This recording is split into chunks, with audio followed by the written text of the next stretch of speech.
श्रोताओं नमस्कार। समसामयिक विषयों पर आधारित हमारे साप्ताहिक कार्यक्रम बातों बातों में के आज के अंक के साथ मैं विकल्प शुक्ला।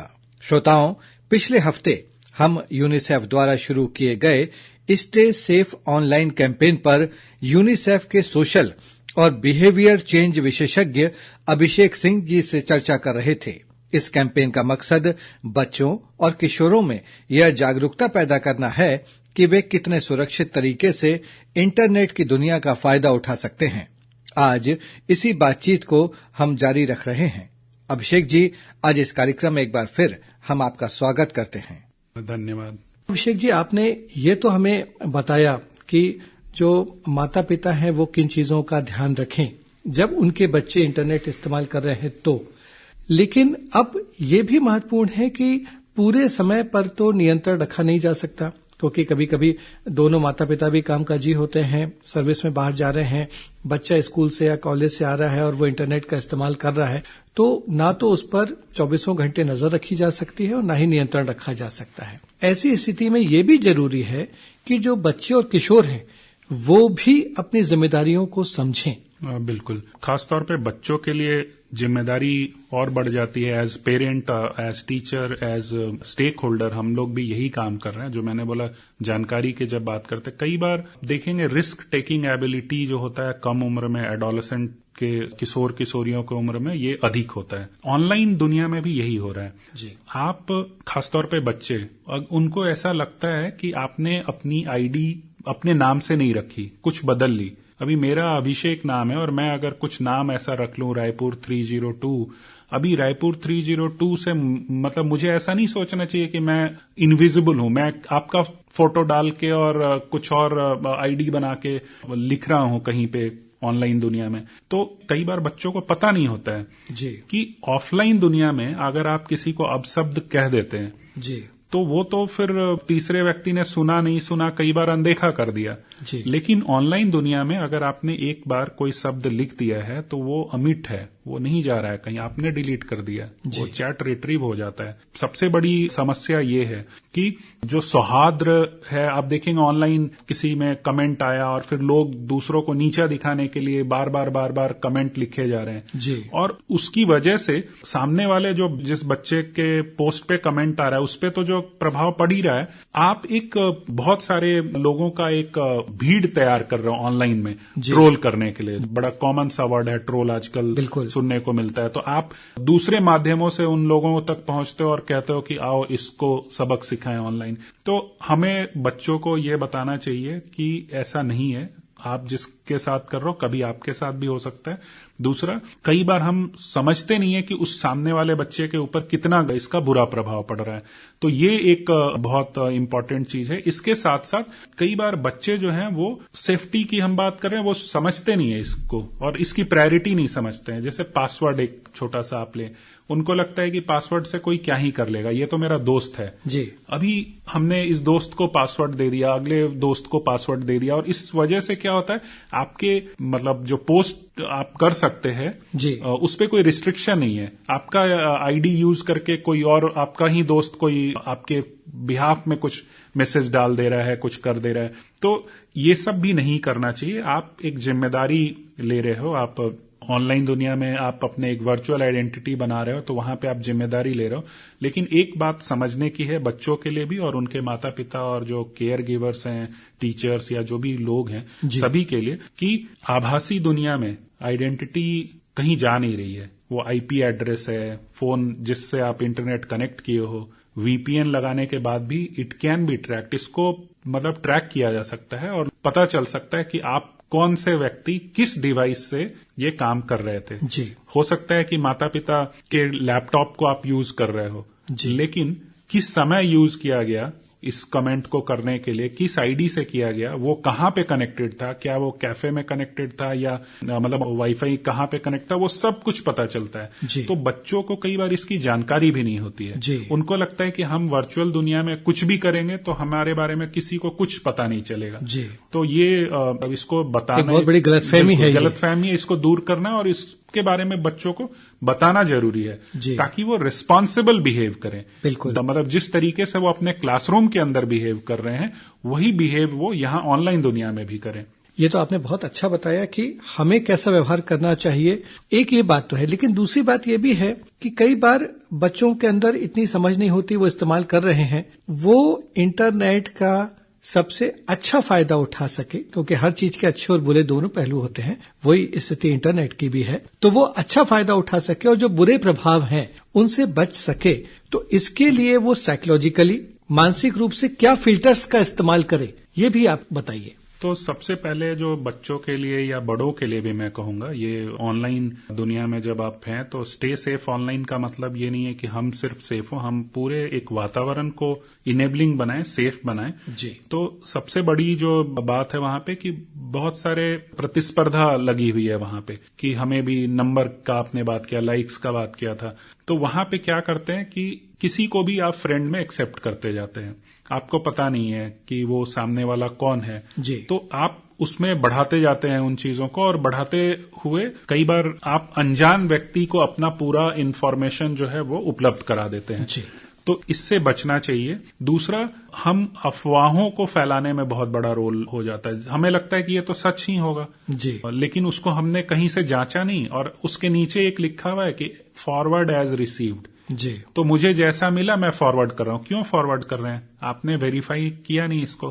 फैक्ट चेक के लिए बहुत सारे वेबसाइट है, अगर आपको डाउट है तो पहले चेक कीजिए जी। ये आपका प्रोडक्ट नहीं है, आप एक रिस्पॉन्सिबल तरीके से आगे चीजों को फॉरवर्ड कीजिए। तो ये बहुत इंपॉर्टेंट है जिसका हमें खामियाजा हर क्षेत्र में ऑनलाइन इसमें मिल रहा है जी। फायदे की जहां तक बात है, अगर हम इन चीजों पे कंट्रोल करते हैं जी। तो फिर बहुत फायदा है। मतलब आज आप देखिए, आप खाना मंगा सकते हैं, टैक्सी मंगा सकते हैं, आपके लिए घर पे सामान डिलीवर हो रहा है, पैसे ऑनलाइन, आप जो ट्रांजैक्शंस है वो ऑनलाइन कर रहे हो, तो ये फायदे बहुत सारे हैं। हमें उसका इस्तेमाल करने में संयम अगर हम बरतते हैं और अगर कोई घटना होती है उसे हम नजरअंदाज नहीं करते हैं। ऑनलाइन अगर कुछ चीज गलत है तो उसको हम रिपोर्ट करते हैं सही फोरम पे, ताकि जो एजेंसीज हैं जो इसको रोकने के लिए काम कर रही हैं वो उस पे कॉग्निजेंस ले सकें। जी। अब ये तो बिल्कुल बात सही है। अब इसके अगला जो सवाल ये पैदा होता है कि मान लीजिए कोई बच्चा है, उसको ऐसी कोई पोस्ट मिलती है या कोई उसे ट्रोल कर रहा है, उसे ऐसा लगता है, तो वो क्या करे? ये एक पहला सवाल है। इसी से जुड़ा दूसरी चीज है कि यदि उसे, जैसे अभी आपने बताया कि कोई ऐसी पोस्ट आ गई कि जो कि लगता है कि कानूनी रूप से बहुत खराब है, या फिर कभी कभी ये भी होता है कि उसको एकदम गलत दिशा में, कोई आतंकवाद की दिशा में या वहां पे जो है वो ढकेलने के लिए प्रेरित कर रही है, ऐसी स्थिति में वो कहाँ पे रिपोर्ट करे इस पूरी चीजों को? इसके बारे में भी थोड़ा बताइए। एक सोशल मीडिया पे अगर आपको कुछ भी परेशान करता है, मतलब जिससे आप कंफर्टेबल नहीं है जी, इवन फॉर दैट मैटर अगर आपको कोई विजुअल पसंद नहीं आ रहा है, तो जिस प्लेटफॉर्म को आप यूज कर रहे हैं, लाइक अगर फेसबुक को कर रहे हैं, ट्विटर को कर रहे हैं, इंस्टाग्राम को कर रहे हैं, तो उन प्लेटफॉर्म्स में रिपोर्ट का ऑप्शन होता है जी। आप वहां पे रिपोर्ट कर सकते हैं। कई बार ऐसा होता है कि आपकी, मतलब किसी ने गलत आईडी बना ली, आपकी तस्वीरें यूज कर रहा है वो व्यक्ति और आपके रिश्तेदारों दोस्तों तक पहुंच रहा है, तो आप वहां पे फेसबुक में या जिस भी प्लेटफॉर्म पे बनाया वहां पे आप रिपोर्ट कर सकते हैं जी। उनमें भी रिपोर्टिंग का एक ऑप्शन होता है। सबसे पहला वो। दूसरा, आप ब्लॉक करिए। आप जैसे किसी को भी, आप एक तरह से आपका घर है ये और आपने अपने घर का दरवाजा खुला छोड़ दिया, कोई भी आ रहा है, तो आप प्लेटफॉर्म पे तो नहीं रहते हैं ना जी। कि कोई भी आ रहा है जा रहा है, कभी किसी को मन किया आपका कुछ सामान उठाया निकल गया, ऐसा नहीं। तो आप अपने घर में जिस तरह से दरवाजे लगा रहे हो, आप गेट लगा रहे हो, 2 लेयर 3 लेयर सिक्योरिटी बना रहे हैं, तो उसी तरीके से ऑनलाइन भी जो ये आपने एक वर्चुअल आभासी अपना घर बनाया हुआ है जी। उसमें आप इस तरह का सेटिंग्स कीजिए जी। और जो अगर अनवांटेड कोई आ गया है जी। तो उसको ब्लॉक कीजिए। उसको आप जानते नहीं है, तो ये तो वैसे ही हो गया कि आप मतलब ऑनलाइन दुनिया में आप किसी से नहीं मिले हो, ठीक है, एक नया एक्सपीरियंस आपको हो रहा है, लेकिन आपको थोड़ा भी डाउट होता है तो आप उसको व्यक्ति को ब्लॉक कीजिए अगर आप कर सकते हैं जी। और मतलब एक मैंने बताया कि आपके स्तर पे आप क्या कर सकते हैं जी। प्लेटफॉर्म के स्तर पे आप रिपोर्ट कर सकते हैं और हर प्लेटफॉर्म में ये ऑप्शन उपलब्ध है। जी। तीसरा, जो बच्चे हैं वो अगर इनको कोई भी इसमें अगर नहीं समझ में आ रहा है तो उनके लिए जो चाइल्ड हेल्पलाइन नंबर है 1098 उस पर रिपोर्ट कर सकते हैं, मदद ले सकते हैं, वहां से जानकारी ले सकते हैं अगर उनको व्यक्तिगत तौर पे कोई ये हो रहा है। उसके साथ साथ आप 112 जहां पे पुलिस को रिपोर्ट कर सकते हैं, साइबर सिक्योरिटी में रिपोर्ट कर सकते हैं। तो अगर मेरे साथ कुछ अच्छा नहीं हुआ और मुझे पता है कि मतलब मेरे कई बार तस्वीर गलत तरीके से किसी ने यूज कर ली या एब्यूजिव लैंग्वेज इस्तेमाल कर रहे हैं और लगातार आपको ट्रोल किया जा रहा है, सो आप इस तरह की चीजों को रिपोर्ट कर सकते हैं और मदद के लिए आगे बढ़ सकते हैं। ये बहुत जरूरी है खासतौर पे बच्चों में कि आप अपने तक सीमित मत रखिए, आप खुल के बात कीजिए, मतलब अपने परिवार से भी साझा करें। बिल्कुल बिल्कुल बताना चाहिए, परिवार से भी साझा करें। और इसके साथ साथ आपके पास जो हेल्पलाइन उपलब्ध है, बच्चों के लिए हेल्पलाइन है 1098 में, बच्चों चाइल्ड हेल्पलाइन है, चाइल्ड लाइन बोलते हैं इसको। आप 1098 पे फोन कीजिए, 1098 वहां पे अपने इसके बारे में बात कीजिए, दे विल हेल्प यू। आपको वो मदद करेंगे कि किस तरीके से आप इसको आगे रिपोर्ट कर सकते हैं या क्या मदद कर सकते हैं। अगर आपको लगता है कि ये एक्सट्रीम है, मुझे नहीं इमीडिएट पुलिस की मदद चाहिए, आप साइबर सेल में बात कर सकते हैं। 112 पे आप फोन कीजिए, इमरजेंसी नंबर है, वहां पे आपको वो कनेक्ट करेंगे और आप वहां से लोगों तक जो सक्षम पदाधिकारी हैं उन तक आपकी बात जाएगी और वहां से फिर जो भी इसके ऊपर जांच पड़ताल और जो भी तरीका है वो होगा। लेकिन अपने भय को अपने तक सीमित ना रखिए क्योंकि जैसे मैंने बोला, दो व्यक्तियों के बीच में कोई बात हुई, लड़ाई झगड़े हुए, तो वहां पे हमारे पास एविडेंस नहीं है, यहाँ पे एविडेंस है क्योंकि आपने जो लिखा है या मैंने जो लिखा है वो सारी बातें अनंत काल तक इसी इंटरनेट के आभासी दुनिया में रहेंगी कहीं न कहीं। और जब वो इन्फोर्समेंट के अधिकारी जो होते हैं वो चाहें तो वो निकाल सकते हैं, पुराने चैट जो आप किए हो या जो भी है वो सब निकल सकता है। बिल्कुल। अभिषेक जी, इस कार्यक्रम के अंत में एक अपील आप करें, एक संदेश आप दें बच्चों के लिए, किशोरों के लिए, कि सबसे अच्छा तरीका क्या हो सकता है सोशल मीडिया के इस्तेमाल का और हमारा व्यवहार सोशल मीडिया पर कैसा रहना चाहिए। एक और बात की, हमने एक लंबी बातचीत की है, हो सकता है मुझसे कोई सवाल छूट गया हो क्योंकि आपका अनुभव बहुत लंबा है, तो यदि आपको लगता है कि कोई और महत्वपूर्ण जानकारी शेयर करनी है तो वो भी आप कर सकते हैं। हाँ बिल्कुल, आपके लास्ट पॉइंट से मैं शुरू करता हूँ। एक चीज जो हमने बातचीत नहीं की और जो मुझे लगता है मेरे व्यक्तिगत अनुभव से वो बहुत महत्वपूर्ण है कि लड़कियों का ऑनलाइन दुनिया में आज जो जेंडर का जो डिवाइड है, एक्सेस जो है मोबाइल का लड़के और लड़कियों के बीच में ये बढ़ता जा रहा है। अच्छा। माता पिता जो हैं और जो केयर गिवर हैं, बच्चों को जो ध्यान रखने वाले लोग हैं, मैं उन सबसे ये अपील करना चाहूंगा, आप ये गैप को बढ़ने मत दीजिए। जिस तरीके से आप लड़कों के हाथ में आपको विश्वास आ रहा है कि लड़का है तो इस्तेमाल कर लेगा, लेकिन आप अगर ये लंबे समय तक अगर आप दूर रखोगे उस बच्ची को इंटरनेट की दुनिया से, तो आप समझिए कि ये एक फॉर्मेटिव एज है, सीखने की उम्र है, वो मिस करने के बाद वो उसका सही इस्तेमाल बाद में भी नहीं कर पाएगी। तो ये गैप को कम करना है तो उसको हम शुरू से ही, जिस तरीके से जितनी जिम्मेदारी से आप लड़कों को मोबाइल देंगे उतनी ही जिम्मेदारी से आप लड़कियों को भी मोबाइल का एक्सेस दीजिए। अलग से हैंडसेट खरीद के देने की बात नहीं कर रहे हैं, लेकिन अगर आपका परिवार एक लड़के के लिए अफोर्ड कर सकता है तो एक लड़की के लिए भी आपको अफोर्ड करना चाहिए। तो ये मेरा पहला अनुरोध है सभी श्रोता जो आपके यहाँ सुन रहे हैं कि डिजिटल डिवाइड मत पैदा कीजिए। डिजिटल डिवाइड खास तौर पे जो पुरुष और महिला के बीच में जो होना चाहिए वो नहीं होना चाहिए और लंबे समय में इसके बहुत अच्छे परिणाम होंगे। अगर हम आज इस चीज को बढ़ने देंगे तो जो वर्कफोर्स तैयार होने वाला है आने वाले समय में, वहां पे कहीं ना कहीं हम कॉम्प्रोमाइज कर जाएंगे और जो बच्चियां हैं वो खासतौर पे जो सूचनाएं जितनी उनके पास होनी चाहिए वो नहीं होंगी क्योंकि वो उन्होंने उस चीज को ग्रहण नहीं किया, उस प्रोसेस को सीखा नहीं। और इसके साथ साथ दूसरा संदेश ये है पेरेंट्स के लिए कि घबराइए नहीं, हम लोग ट्रांजिशन के फेज में हैं। आप सोचिए पिछले 10 सालों में जीवन कितनी तेजी से बदल रहा है। आप टीवी देखते थे, अब आप मोबाइल पे आप खुद भी देख रहे हैं।